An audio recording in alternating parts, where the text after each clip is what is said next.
My name is Jeff Farbman from the Wallace Center at Winrock International. Welcome to the National Good Food Network webinar, Food Systems Networks That Work, Accelerating Learning and Increasing Commerce. Many of us have the sense that when we work together, we can accomplish more. Does that intuition pan out in market-based situations? We have 4 absolutely fantastic panelists who have indisputable evidence that networking done well can have tremendous positive impacts.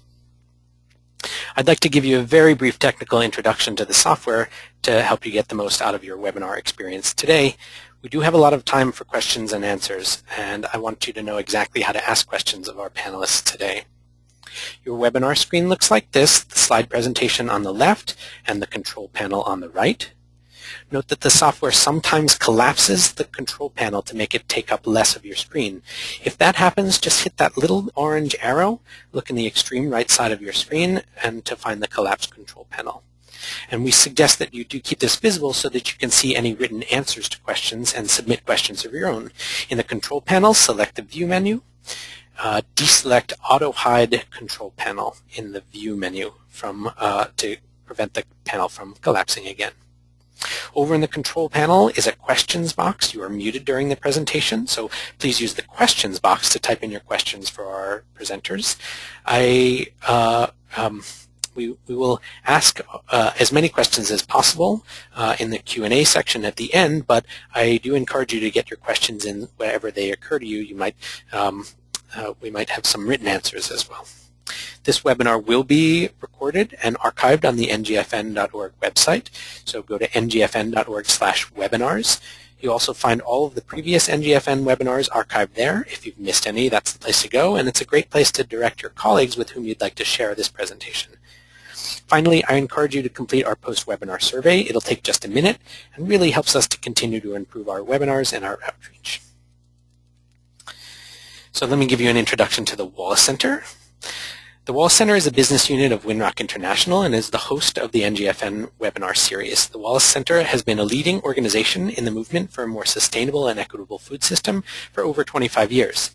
Today, the center supports entrepreneurs and communities as they build a new 21st century food system that is healthier for people, the environment, and the economy.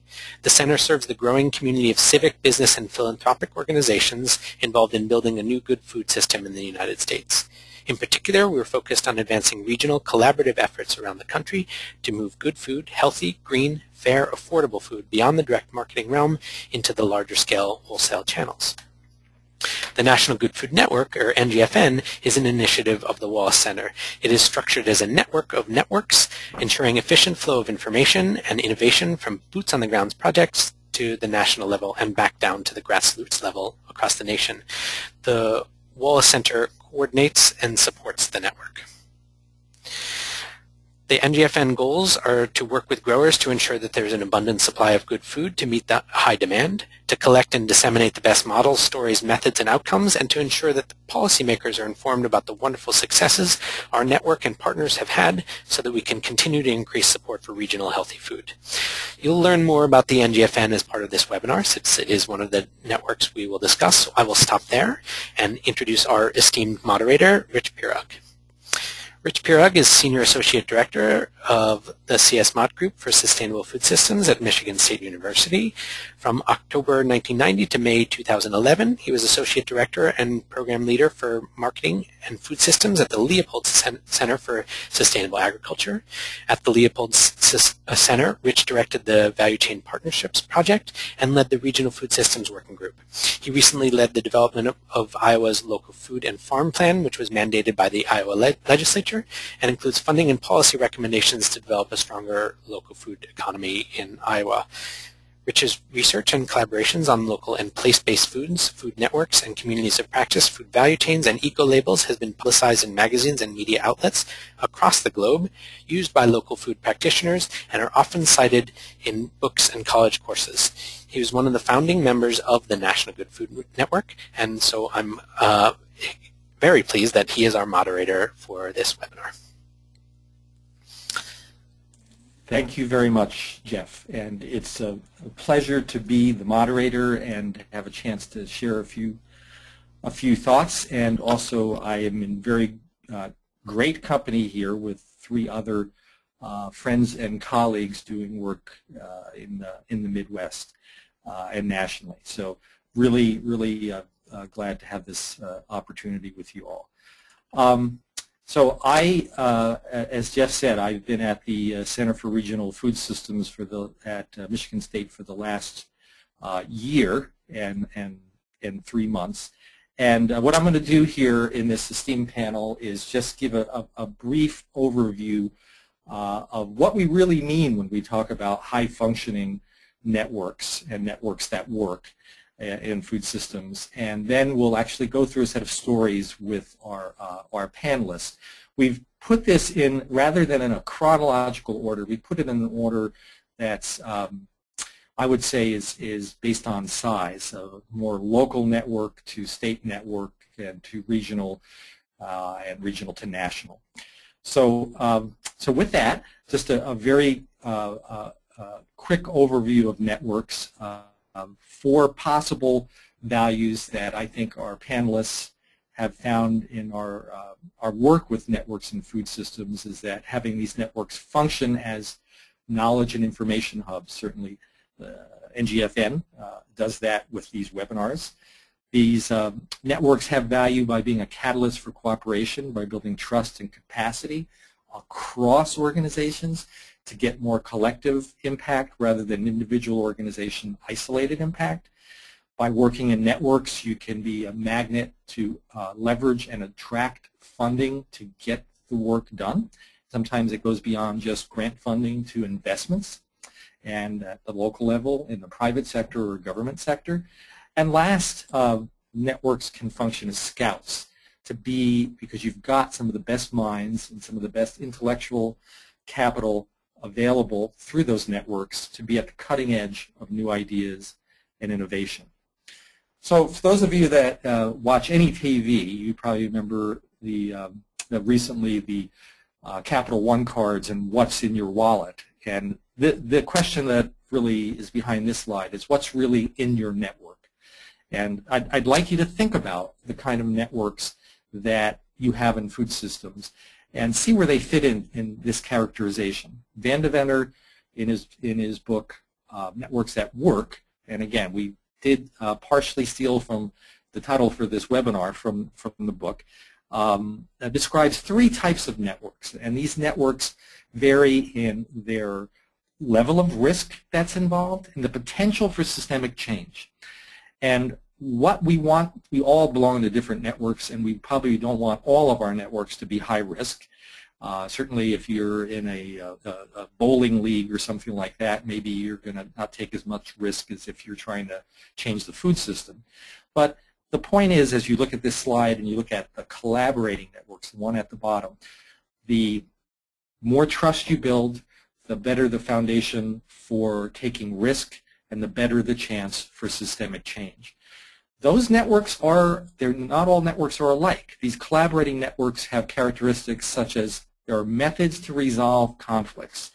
You actually are looking at radical shifts in operation where there may even be reallocation across organizations where you have employees that are actually working across organizations rather than within an individual organization.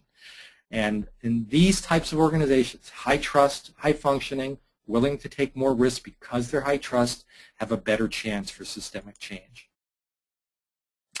So what we have on tap here, and as again, we're sort of going in order of sort of size in the sense of smaller geographic to larger geographic.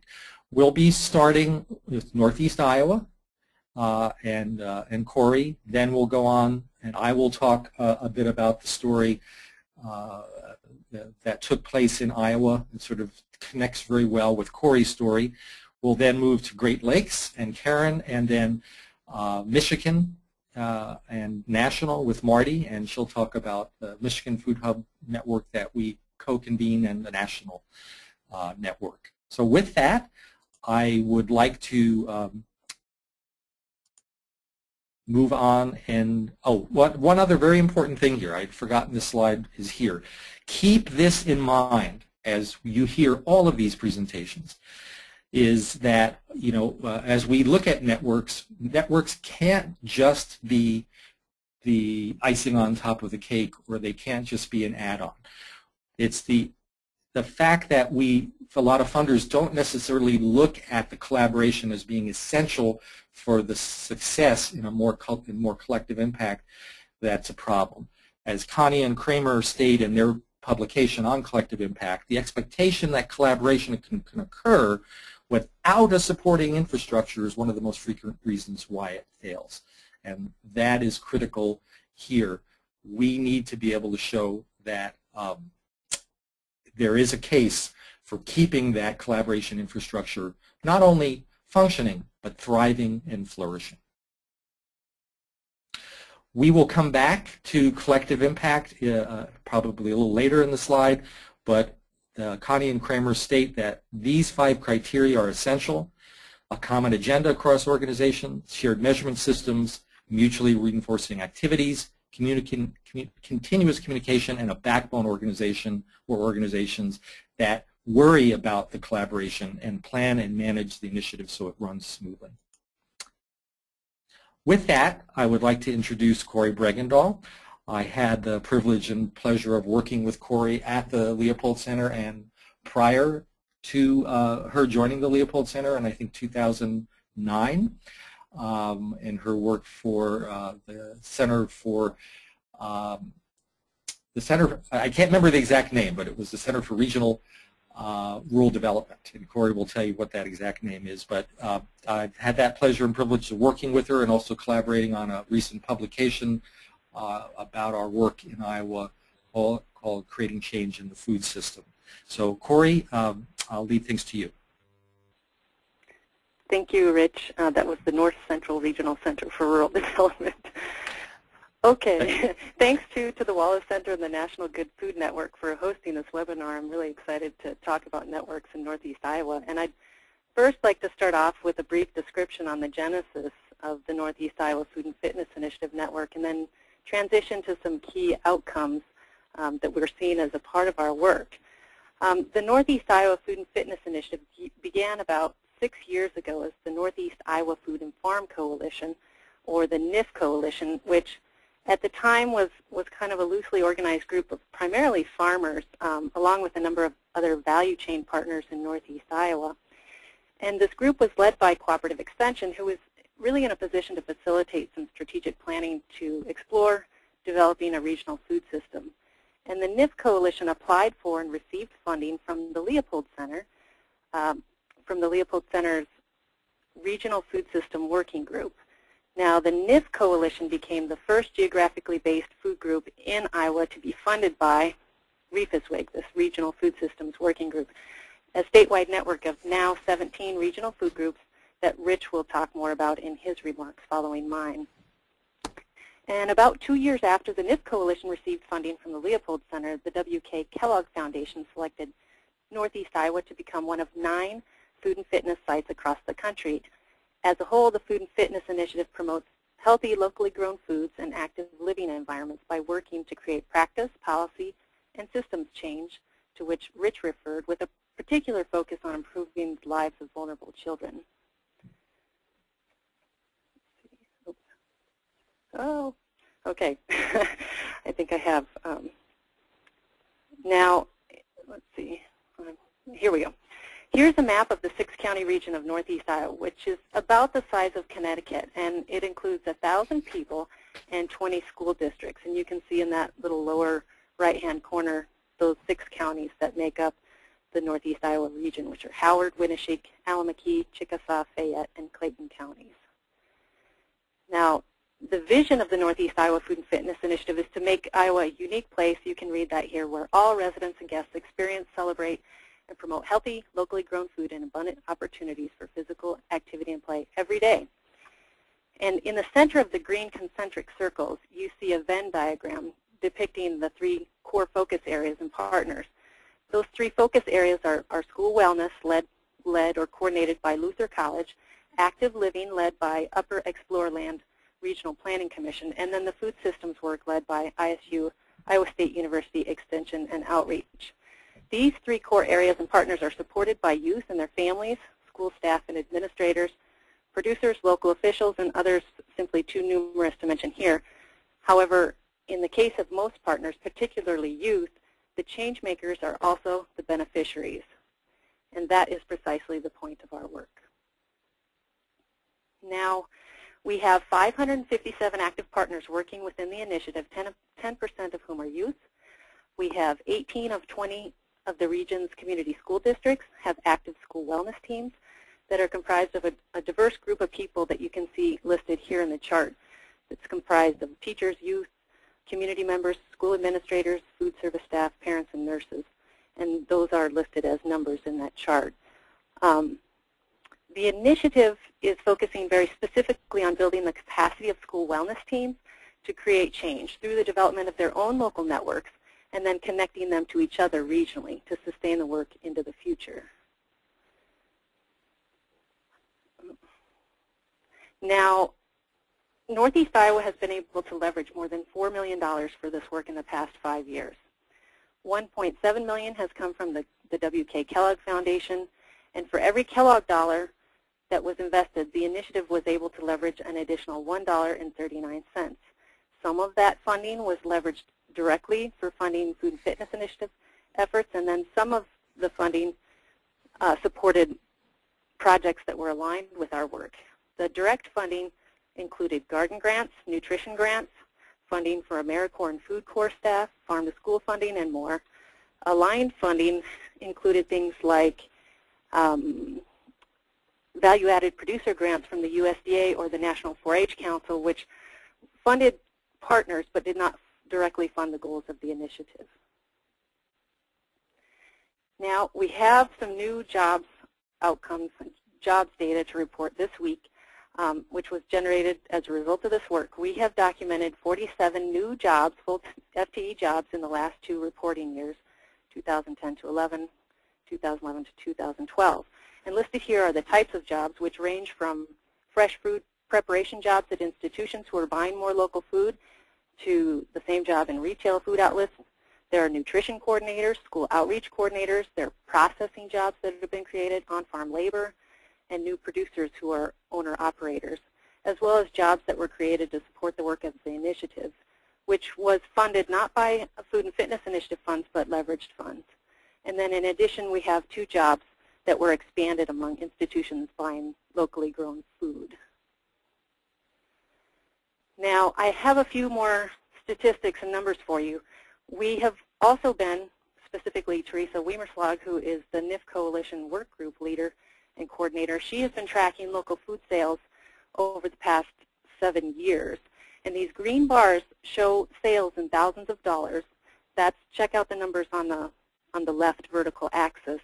The green line, which appears to be a trend line, is actually another data point showing the number of farms reporting, which you can see are those listed on the right vertical axis.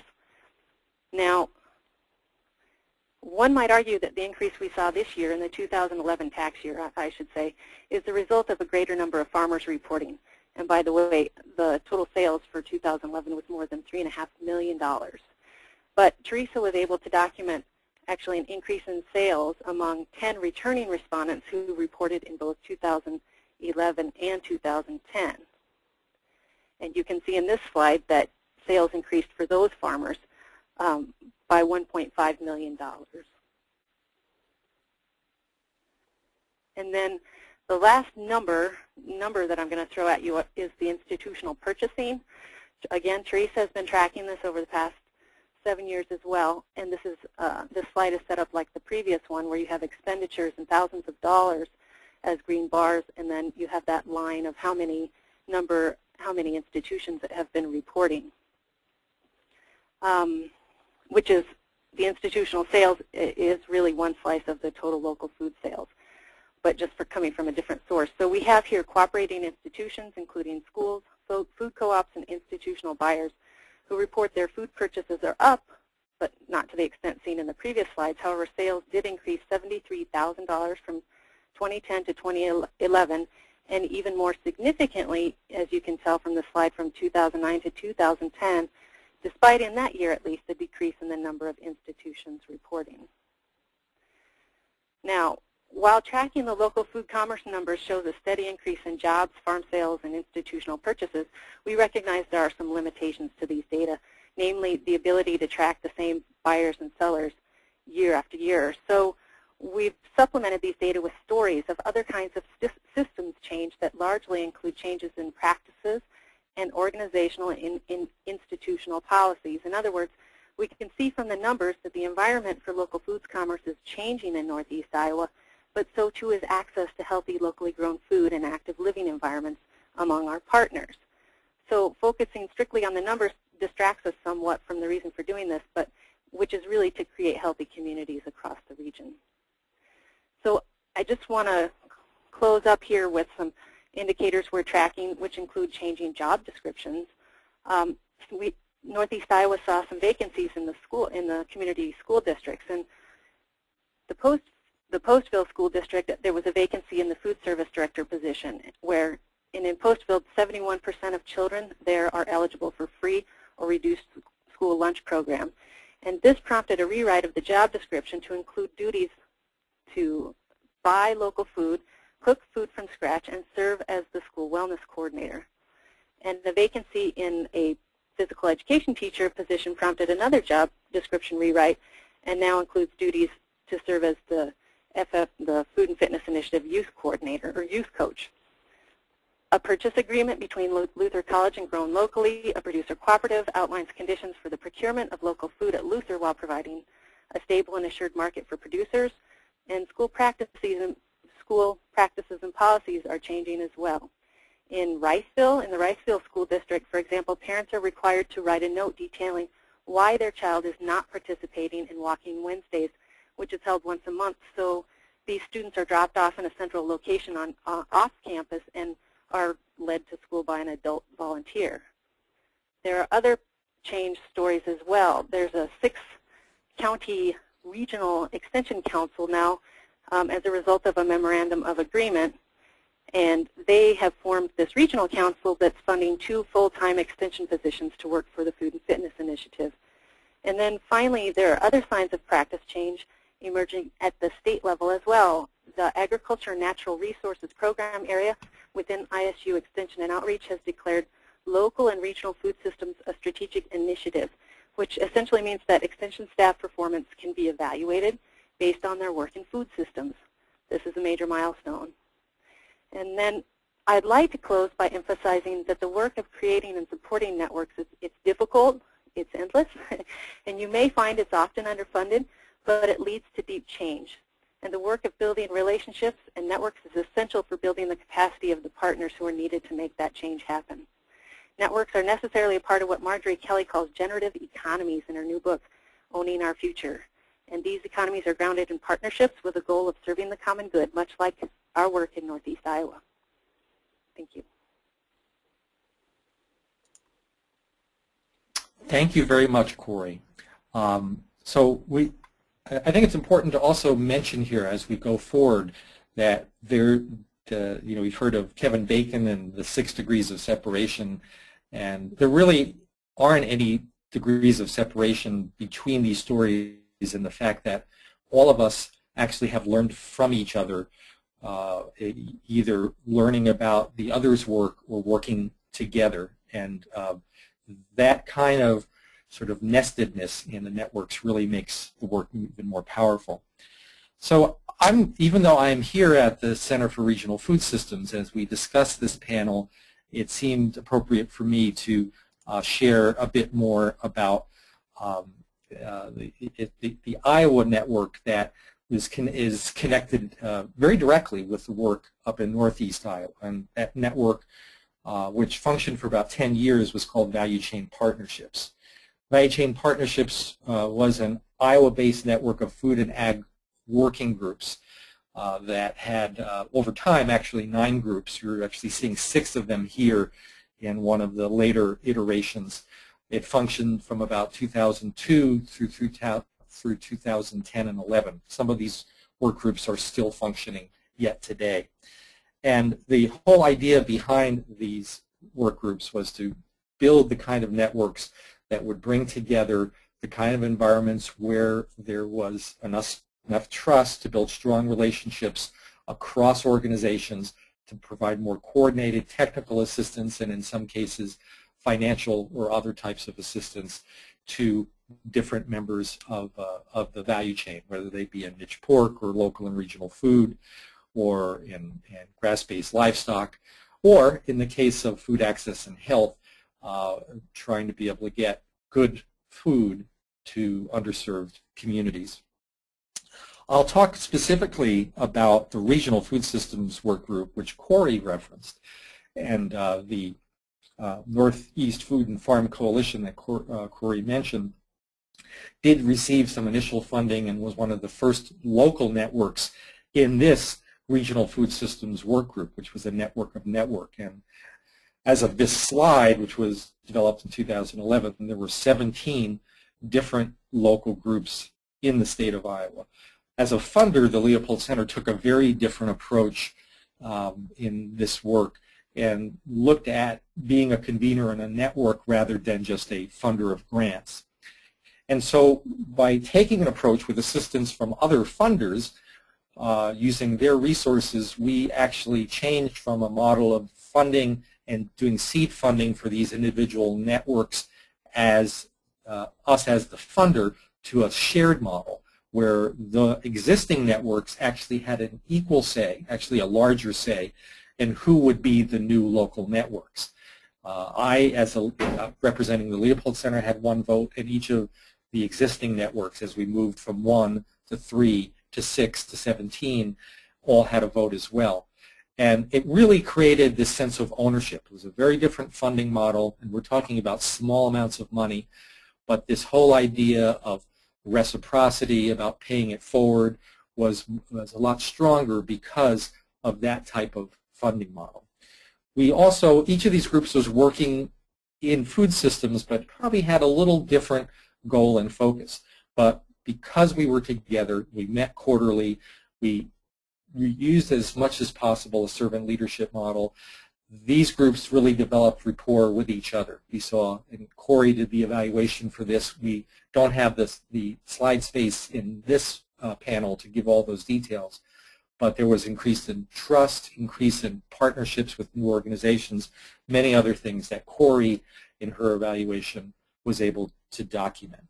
One of the things that really was amazing in this group, one of many things, was that as we moved on in some of the older groups, like Northeast Iowa and other groups, as we offered them the continuation of the small amount of seed funding, some of these networks actually turned us down. They actually said, use the money to start new local networks. When you think about Maslow's hierarchy of needs, think about your own networks. All the people that are listening to this, and if you can get to the point where some of your networks are willing to pay it forward and be part of creating new networks, that really is quite profound. And that was one of the indicators that we had that we were making a difference.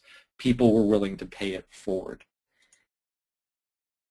So Corey and I captured a lot of the learnings and insights from this work, particularly with the Regional Food Systems Working Group, in a publication entitled Creating Change in the Food System and the Role of Regional Food Networks in Iowa. I believe this publication is also available through the NGFN site. It's also available on the MSU Center for Regional Food Systems site. And again, to keep focused and stay on track here, each of us are trying to end with just some comments about better outcomes achieved through the development of that network. The outcomes I have are not as, well, they're somewhat quantitative. Corey was very, very specific in some of the great numbers she shared. But one of the things we did in our building this network in Iowa is that we changed state policy. It was because of those networks that the Leopold Center was asked to develop a state food and farm plan, and it was through the networks that we actually were able to develop the plan. The fact that we had so much organization happening locally.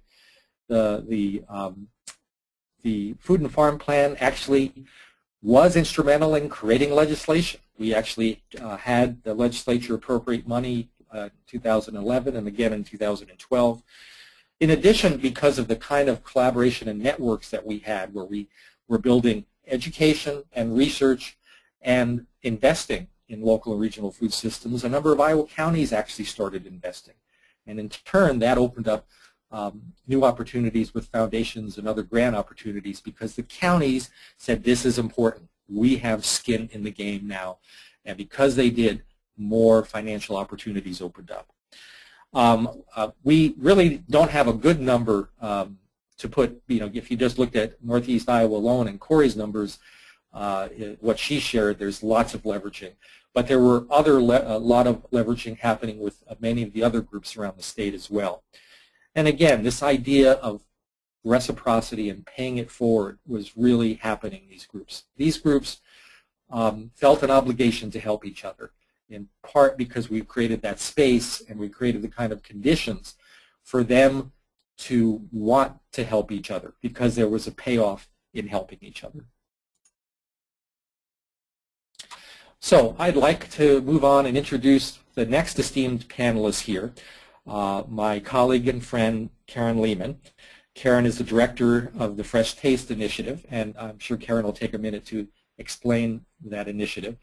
And Karen and I were part of a short-lived but very, very valuable network, a learning community that functioned for about a year and a half, with some funding from the Wallace Center, I may add, of some food system leaders in 6 of the upper Midwest states. And again, all of the stories and networks are additive and connected here. And so I will turn things over to my colleague and friend, Karen Lehman. Thanks, Rich, and thanks to NGFN and the other panelists. I'm going to talk a lot about process, how this stuff happens.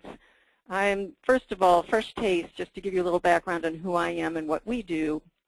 Fresh Taste is a funder collaborative that is based in Chicago, of a group of funders who came together because they wanted to change the food system. They wanted to relocalize it and improve equity of access to good food. And they were willing to look beyond the city of Chicago and think about, there we go, the region around Chicago, to think about the whole food shed. And so we arbitrarily drew a circle about 200 miles out.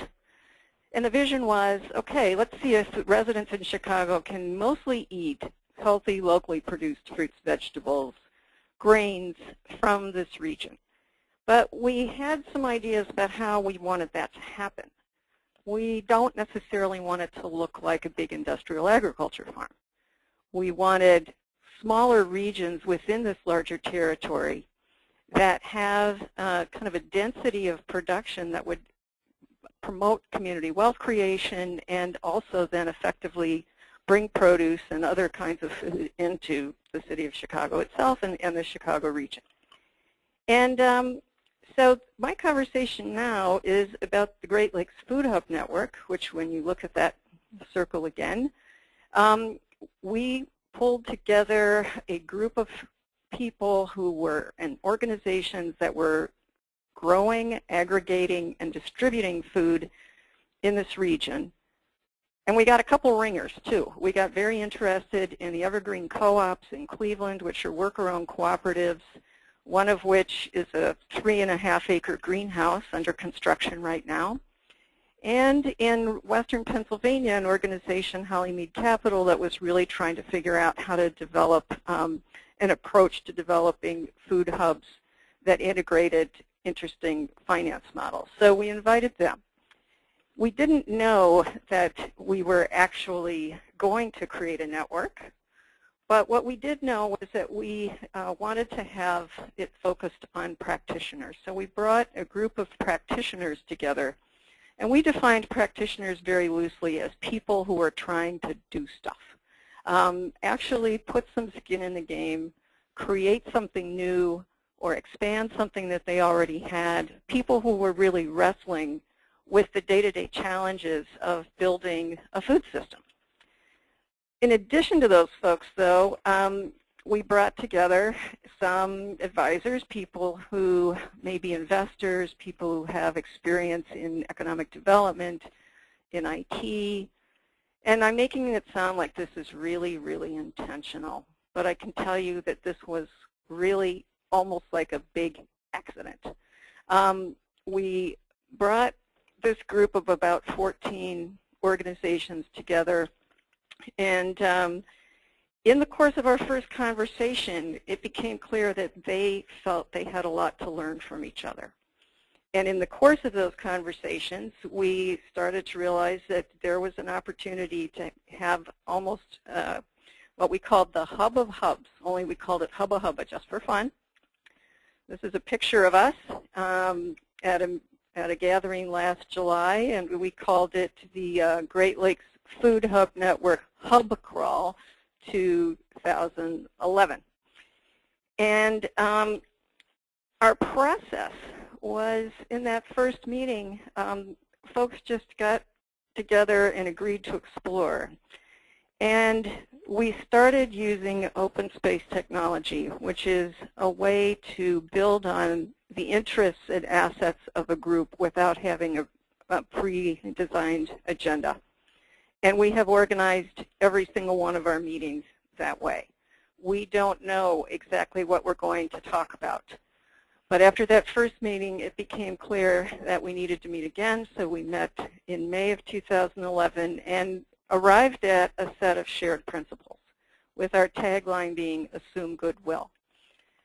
The fundamental challenge then was how to learn as much as we wanted to in real time, in practical experiences. And so we decided that one of our possibilities together was to really learn from each other's projects. And so we toured some of the members in Wisconsin's facilities, the Wisconsin Innovation Kitchen, Renaissance Farm, and then moved into the Chicago region, and one of our partners in Pembroke, Illinois, which is a historically African-American farming region. It was a stop on the Underground Railroad where a lot of people stopped and started farming, and they became members of the Great Lakes Food Hub Network, and so we went to visit them.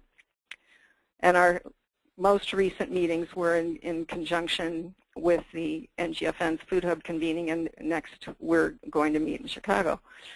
But the most important thing, I think, that I want to talk about is how you integrate the values and practices of reciprocity with the marketplace. If you think about what the reciprocity is, it's putting something in and receiving something, but it's not a direct exchange.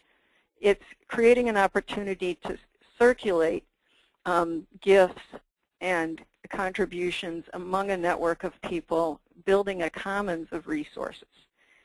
When we think about the commons is the way that you manage collectivity, abundance.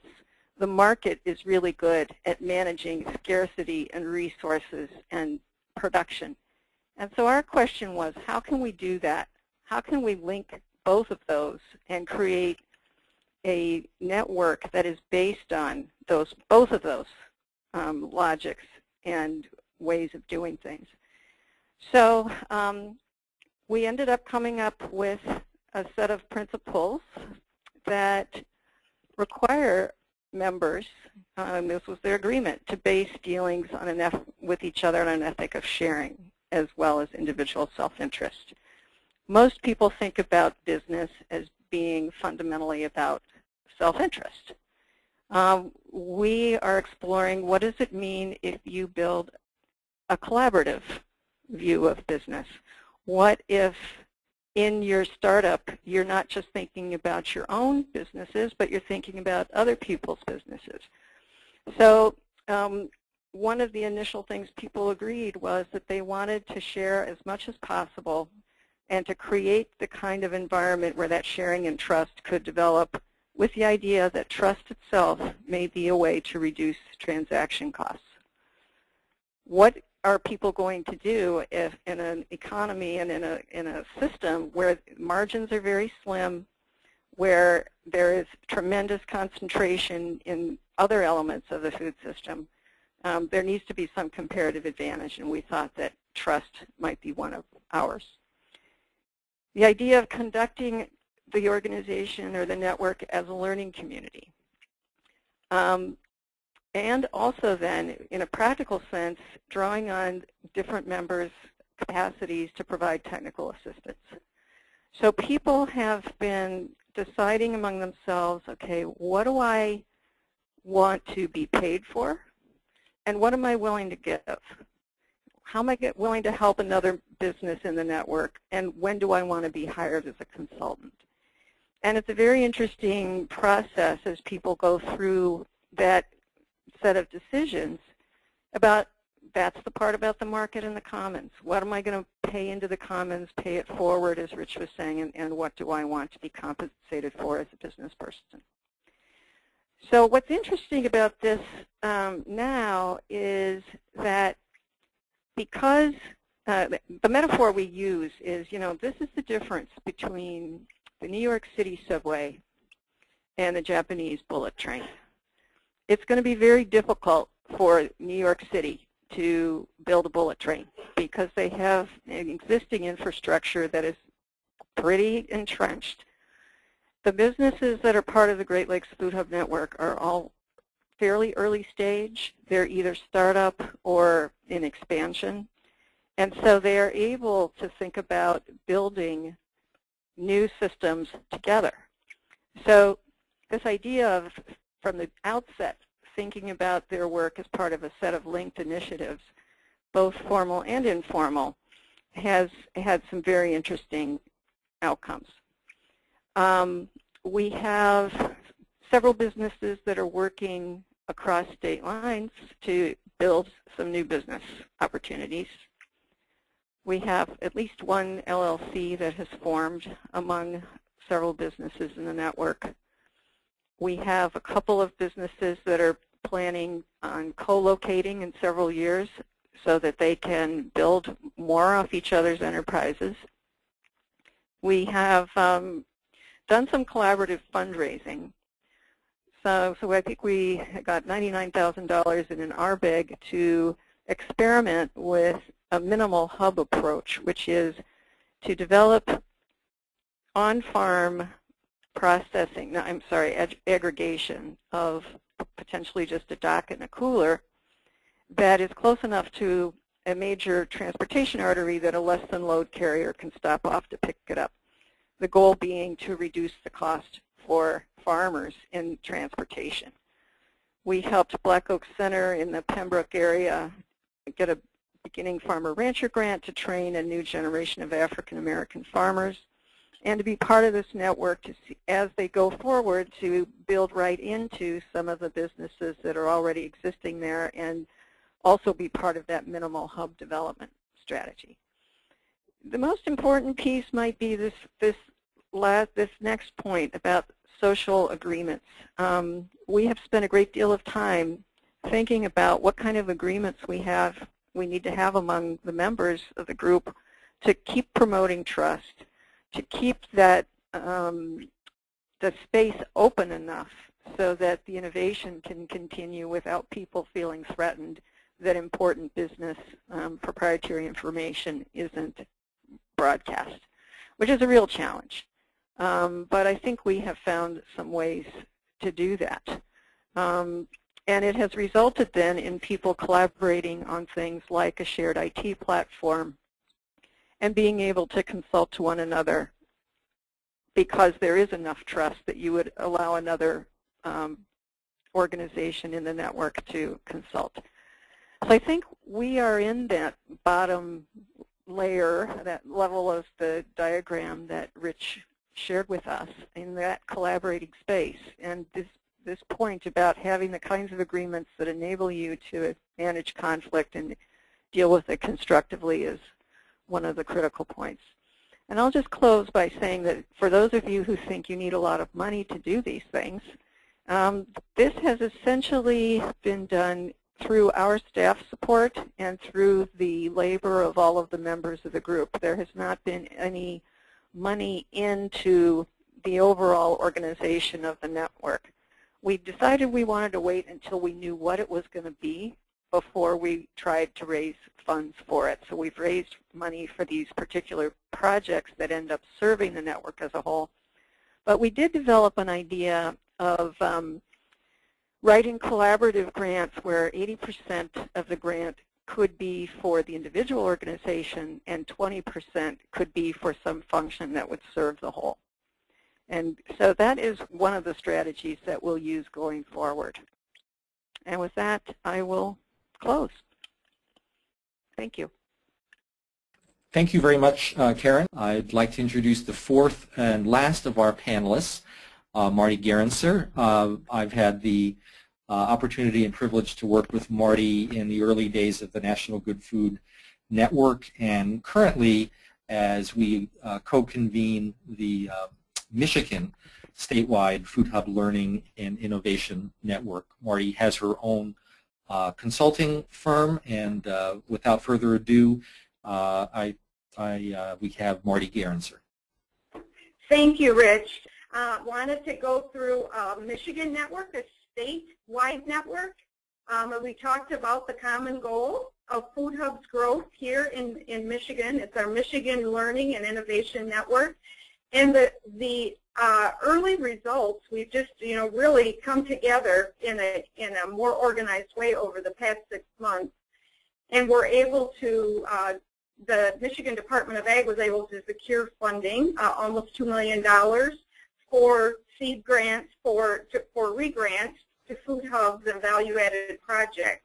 At the Center for Regional Food Systems, Rich Pirog and myself are co-convening a network, and we were successful as well at getting some funding to operationalize the network and hire consultants to do some work in local network development and data collection. We're also working with the National Food Hub Collaboration as well to connect to technical assistance and research. Rich and I serve on that core team, so we're talking all the time. The National Good Food Network, which hopefully many of you are familiar with, is the host of the NGFN webinar today.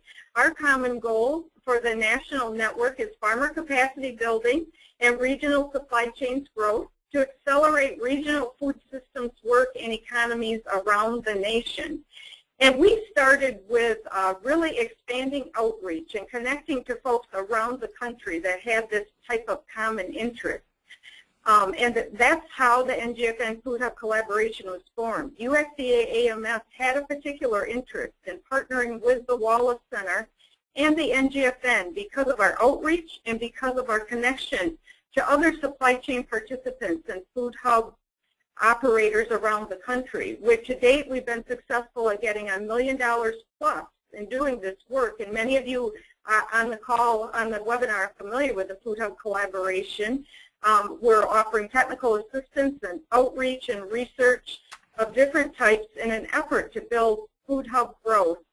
The other initiative is a partnership with Farm Credit, and it's a similar story. Farm Credit wanted to partner with the Good Food Network because of our outreach and our connection nationally. We're offering business and development tools to beginning farmers and trainers of farmers. And we too are at about $1 million to date on that work. And that's also a partnership with support from USDA.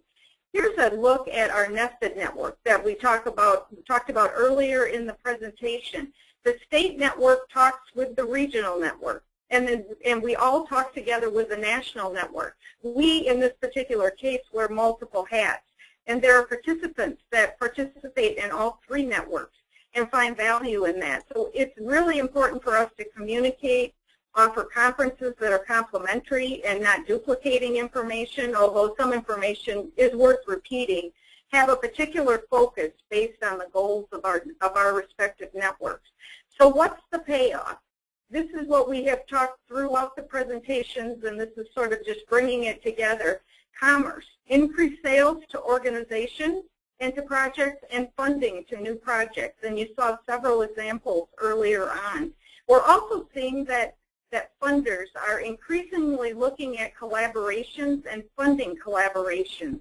and when they have a choice, choosing to fund collaborations versus individual projects, and learning about new resources and staying current on whatever our field of study is that's focused on, our network's work, will bring that acceleration, those thriving communities and regional food economies, some of the things that we've talked about earlier in the presentation. Successful ingredients for thriving networks, whether you're a network convener or a participant, is trust and transparency, being open, getting to common goals, shared leadership and what we call servant leadership, enjoying the network, participating and collaborating. If you go to a network meeting, you'll get much more out of it by participating. And we'll learn from you, as you will learn from us. Setting goals, achieving them, early and consistent wins, and communicating that with funders and participants, customers, and other folks that are part of this network will build a more robust network and more momentum for your work. And mastering the content, really getting up to speed on the latest learning and innovations around your field of study is very important. And that as a network convener is a key role. To constantly infuse the network with new information and resources is very appreciated by the participants. And finally, structuring your network, getting to agreements on ways to work together, and having a clear understanding for everybody of how you're working together, what their value will be by coming to network meetings or reading emails from us, or just being a part of the collaborative overall, and keeping that communication very consistent so that from the conveners to the participants and back and among the participants is an open flow of information and learning will bring towards these thriving networks, these successful networks that will also bring forward increased learning and increased commerce in your area. Now I think we'll move on to the rest of the questions. And thank you again, everyone, for being here today. Thank you very much, Marty. One of the questions that in my communication with Jeff that's come up here that I would like to see if we can answer is this question about the funding and the sustainability of networks, and how do we actually get continued funding for these networks. And I'd like to turn to Karen. Karen has already hit on this in the sense of the actual low cost of this, but Karen, do you want to take a crack at this about the sustainability of networks and how we can build in some ways we can perhaps build in resources so that networks can continue as the work evolves? This is a really interesting question. One of the things that we've been even thinking about is how organizations like the pork producers do things. They have checkoffs. They have a percentage of sales that goes into supporting marketing campaigns. So is there something, because this network has been built on largely on some businesses, is there a way that some of the profits that come from these enterprises working together can come back in to support the core organization, that backbone organization? That's one thing. I think what we're really talking about is not the enterprises that are influenced and hopefully enhanced by this, but that backbone organization. How do you keep the backbone organization funded? So outside of going to foundations, USDA, other entities, I think that some kind of market-based, potentially checkoff kind of thing is one way to get some of it. But I think that this is challenging in general for the backbone piece. This is Rich Pirog again, and I would just add that that type of idea was actually shared in one of our work groups in Iowa, the pork work group, where the actual organizations themselves ponied up small amounts of money on a matching basis, the actual businesses, to be able to keep the network going, at least for a short period of time. And so that kind of idea more sort of co-responsibility is one that was worked. Karen, there's another question here that's specific to you that I'd like you to respond to. If you've already responded individually, let me know. The question is, one cannot legislate an ethic of sharing. Could you address whether this concept was presented? Was it did it manifest itself organically from the group of people or otherwise? I mean, how did you actually get with the Great Lakes Network? How did you really have this ethic of sharing and goodwill develop? Well, I think that there were a couple of things that contributed to it. One is that the people who were invited already had at least one relationship of trust with someone else who was in that initial group. Some of this is just kind of by default, you know, how you are involved with people over time, you understand how they work, and then you bring them together, and all of a sudden you see that some things are possible. We have had violations of trust. And one of the ways that we're dealing with this is that with the social agreements that well, let me start over. We had a lot of conversation initially about what we were trying to do. You know, that we're trying to build community wealth, that we want something to be collaborative. And one of the inspirations for this, I will say, is the story of Hardwick, Vermont, which there is actually a book now, the town that food saved. And one of the, I think, most important things about what happened with this group of entrepreneurs in Hardwick, Vermont, is that they started sharing. They started being honest about what was going on in their businesses. They started lending each other money.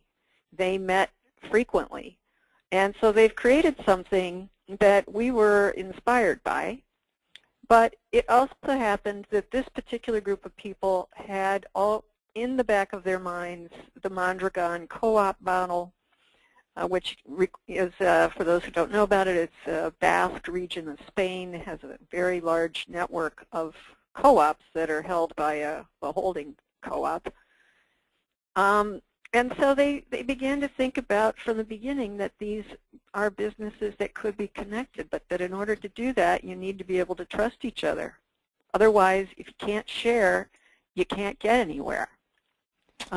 So it was by agreement, and we are at the point of people signing the agreement, so if people don't want to do it, they don't have to. Okay. But they will, by and large. There's a question here that I'm wondering if Corey could address, and the question is, can you share more details on how extension staff's work in community food systems is evaluated? And Corey, could you address that question within the context of Northeast Iowa? So the question is, how is extensions work evaluated? Staff work, how is extension staff's work in community food systems evaluated?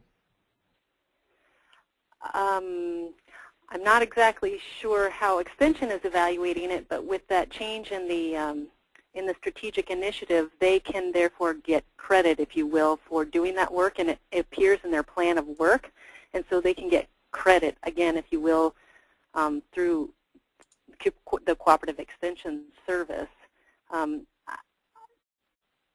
They can also, I know Teresa, for example, she reports on a lot of things for Extension, Teresa Wiemerslag, who's the coordinator for the NIF Coalition. She actually needs to keep track of outcomes associated with Extension programming, and so in many cases, the work that she's doing for Food and Fitness Initiative can double as credit, if you will, again, for the work she's doing for Extension. So in that sense, it's aligning the work, and then you're able to kill two birds with one stone. I'm not sure if that gets at the question exactly, but it's really aligning the work so that you're meeting multiple goals. Okay. Another question that we have here, and I will take an initial stab at this, and then I perhaps, again, maybe Corey or Karen or Marty might have a response to this. The question is, have any of your networks developed strategic plans, or are you collectively monitoring progress for the overall region or state? Or do you consider such a broad plan more a distraction than an enabler? And the simple answer in the case of the Regional Food Systems Work Group was that we were presented with that opportunity to actually develop a strategic plan of a food and farm plan for the state, and we were in the position and had developed the relationships to be able to do that. Would someone else on the panel like to take a stab at that? One other person?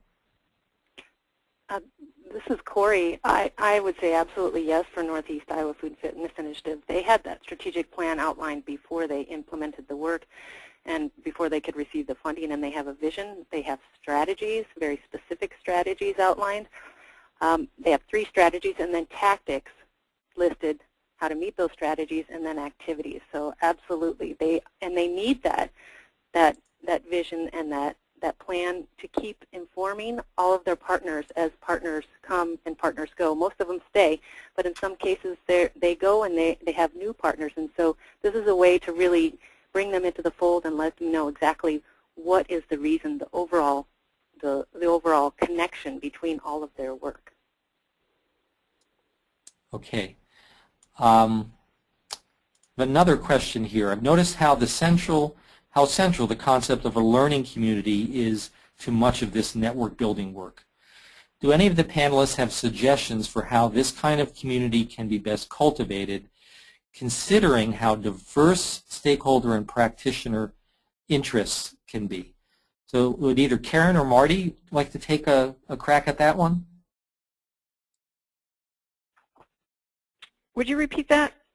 I've noticed how central the concept of a learning community is to much of the network building work. What suggestions for how this do you have for how this kind of community can be best cultivated, considering the diversity of stakeholder and practitioner interests? Well, I am a firm believer in the open space approach. And the reason I say that is the group does not end up struggling over one person's idea of what the group should focus on or talk about. I mean, for example, when we come to the meetings, we literally do an open space process, which is people suggest the topics they want to talk about. The people who want to talk about those topics talk about them in the smaller groups or in large groups. And in some cases, the group stays as a whole and as a large group, and in other cases they break up into smaller working groups. And what this means is it builds commitment because everybody is bringing what they care about and talking about what they care about to the conversation. So they're motivated then to continue the conversation. And the learning then is based on what people actually really want to learn, not what somebody else thinks they should learn. Okay. Yeah, this is Marty. I would agree. The learning communities have been important within a network, whatever size it is, to get focused on a specific area of a topic or specific area of focus, and a facilitated discussion that all of the participants are very much a part of. It seems to have been the most successful in getting their input and getting their participation and buy-in. And then they kind of, the groups kind of want to take it on and own it and continue to build it from there. But it seems that those organized discussions have helped. Okay, thank you, Marty. New question here is what role, if any, does the use of social media play in your organization's networking and communication strategies? The role of social media. Would one of you like to take a stab at that? Well, this is Marty. Just briefly, social media has been a huge part of the NGFN with the webinars and Twitter and just using the online formats, especially when we're working nationally, have just been really, really important. And we've continued to, as we're doing a survey today, we continue to listen to folks. We worked quickly through technology problems. As you can see, Jeff is very capable, but get the information out there. Not that we don't value the face-to-face, we value it, and we have as many face-to-face meetings as we possibly can afford, to get people together and encourage those out in the regions and partner with the regions. But social media has been a huge part of the outreach and what we feel like has been a contribution from the national level to assist the regional folks and local folks. This is Karen. It has not been a factor.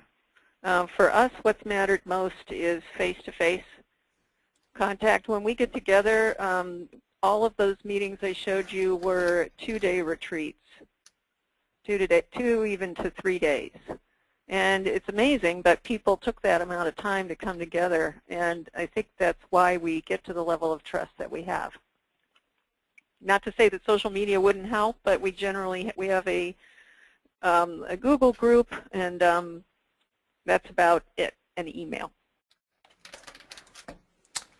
Thank you, Karen. There's another question here about how, networks collaborating on data collection, and that some common metrics could help demonstrate value of strengthening the local food economy. And Corey, do you want to talk a bit about not only Northeast Iowa, but what is happening with the regional food group as well? Sure. I'll start with the regional food group. To give an update on that, we have in years past collected data from the geographically based regional food groups, but weren't very prescriptive about what they needed to do. We loosely said, let's do sales, let's do some other economic development indicators, but now we've decided we actually need to provide, the Leopold Center is funding the Regional Food Systems Working Group for the next 2 years through a competitive grants program. And we realized that we have to support this data collection very specifically and outline what indicators we want to look at and how to help these regional food groups define it and then pull the data together. And so in the grant proposal to the Leopold Center, we actually stipulated about $400 for each group to actually, which isn't enough, we understand that, but it was just to show that we valued their time in helping collect information, and we are going to go through a training process this December for a tool that we have developed to collect sales data from producers, purchasing data from institutions, and also jobs data and some other stories, e-commerce stories. And a lot of this is driven by leadership from the Northeast Iowa Food and Fitness Initiative to actually go through the instruments, figure out how to collect it, and then discuss some of the challenges that some of the groups have already faced in collecting these data. And so what we plan to do is aggregate those data across all 17 groups so that we have a story to tell that has stories, but it also has numbers. And it can be very powerful, especially if you're covering almost all 99 counties in Iowa. Great. Thank you, Corey. So a question for Karen. Is Fresh Taste involved with healthy eating programs in local schools or with Michelle Obama's Let's Move initiative, and if so, how? So one of the members of the Great Lakes Food Hub Network is a business called Gourmet Gorilla, which was started by 2 people who sent their child off to preschool, and when they saw what was in the lunch were appalled and said we can do better. And so they started their own business making meals for preschools, charter schools, and the rest. They are moving into public school system now.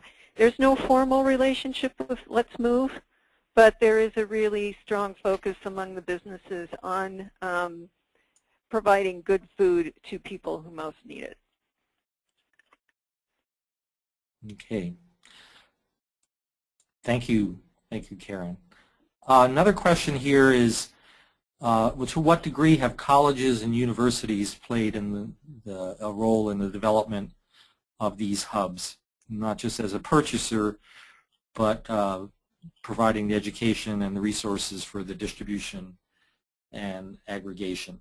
And I think Marty's already lifted up that our Center for Regional Food Systems is one of the the co-convener for our network for food hubs here in Michigan. But I would open up that question for the others on the call about the roles that colleges and universities play in the development of the hubs.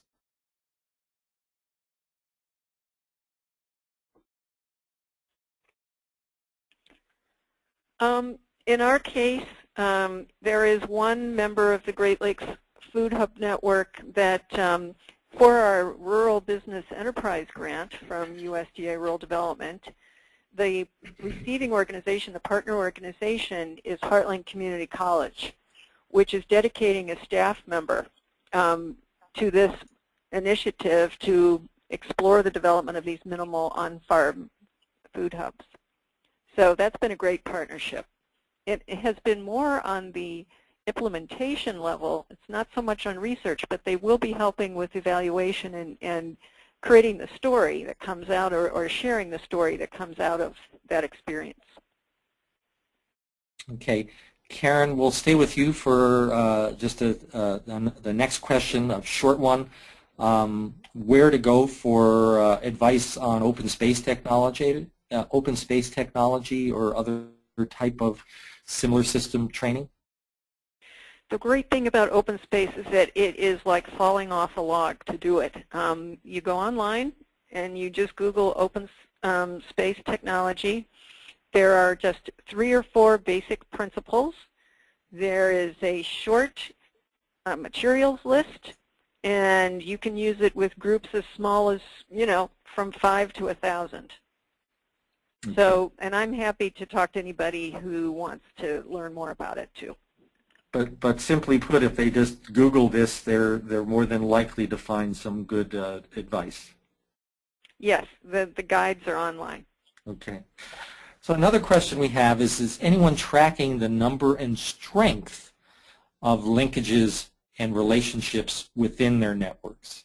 And if so, has that information been valuable? And I know to an extent, Corey, we sort of indirectly did that in some of the Iowa work, but do you want to speak to that or speak to the Northeast Iowa any tracking of that? Sure. Well, the Northeast Iowa Food and Fitness Initiative has tracked their every single partner over the past 5 years, and we are doing this in conjunction with a cross-site evaluation team at the University of Michigan, because we are one of 9 sites across the country who are doing food and fitness initiative work. And so that's how I know we have 557 active partners, and we have a list of the individuals and the organizations they represent. And there are analyses of basically the composition of this group and the types of partners they are, and this is broken down by core partners and strategic partners and potential allies and challengers, and I'm forgetting one category in there, but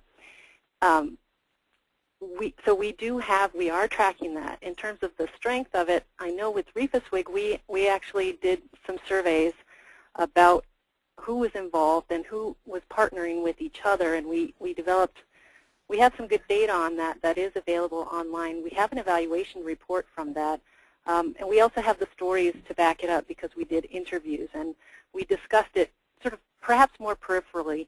Maybe we weren't as deliberate about it as the person asking the question wants to be, but I would welcome you to look up those resources at the Leopold Center website. Thank you, Corey.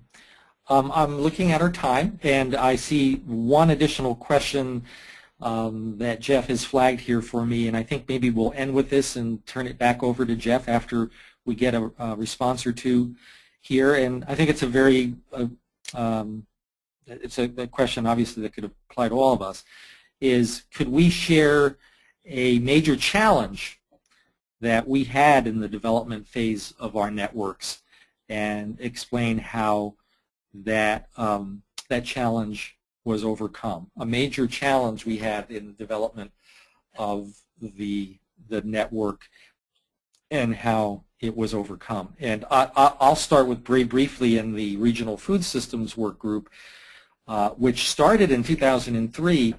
We did not have enough focus. We actually didn't start out as a set of geographic networks. We started out more as a sort of a local food grant funding program based on certain needs.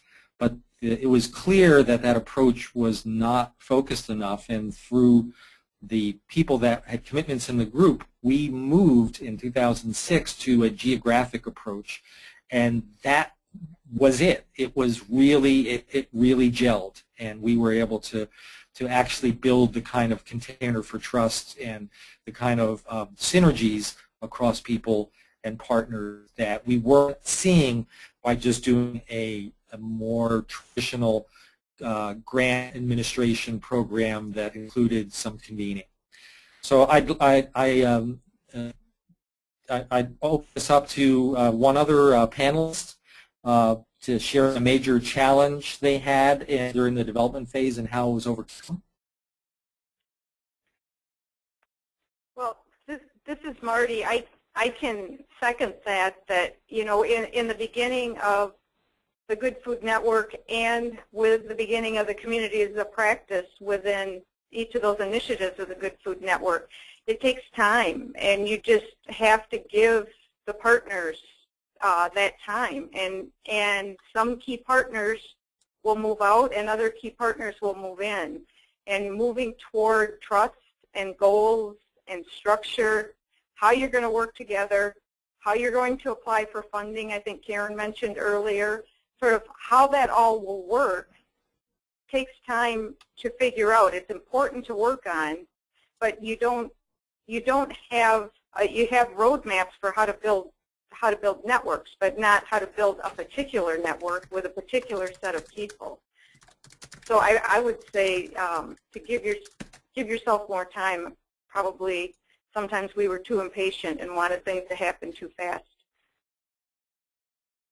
And if we have time, this is Corey. I would say, I mean, we've had plenty of challenges and continue to do so. You know, and part of this work is really embedding it in the work of our partners, because no one organization can maintain the relationships to the extent and the trust to the extent that needs to happen. And so embedding that work among the partners. But, you know, I think Karen talked about, or maybe Marty did too, about transparency. I think everybody's talked about transparency. And there are some issues with being overly transparent that we've discovered in the initiative, because if you're trying to communicate everything to everybody, the transaction costs are very, very high.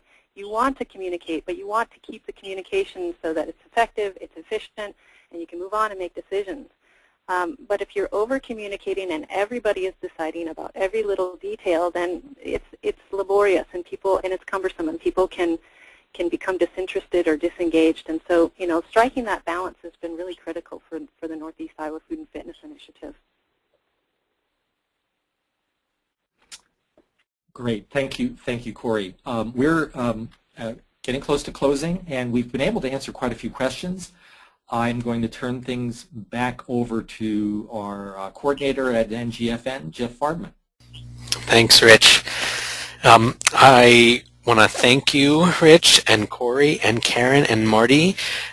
We truly have an incredible trove of knowledge on building and maintaining effective networks in this panel. I feel like I have a great deal of new information and then a great deal more questions. I wish we could have them on for longer. The webinar is being recorded.